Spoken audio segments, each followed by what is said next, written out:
আজকে আমরা facelift surgery নিয়ে কিছু কথা বলবো। প্লাস্টিক সার্জারিতে এটা একটা কমন সার্জারি।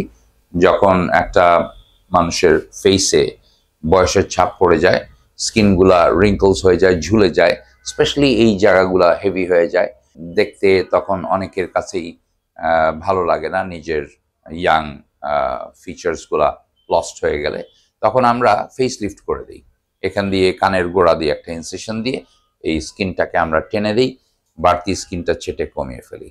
আর ভেতরে যেই ফাশাল লেয়ার আছে, SMAS বলে, ওই লেয়ারটাকেও আমরা প্লাইকেশন করে দিই। একটা ছোট অংশ স্ম্যাশের আমরা ফেলেও দিই স্ট্রিপ আকারে। তো সেই দুইটা কম্বিনেশন যখন করি, smash tightening and skin resection, তখন এই স্কিনটা ফেসের, specially mid face, lower face এবং নেকের স্কিনগুলোও দেখবেন যে ঝুলে ঝুলে যায়, ভার্টিক্যাল ব্যান্ডস হয়ে যায়, সেখানেও অনেকটা ইম্প্রুভমেন্ট চলে আসে।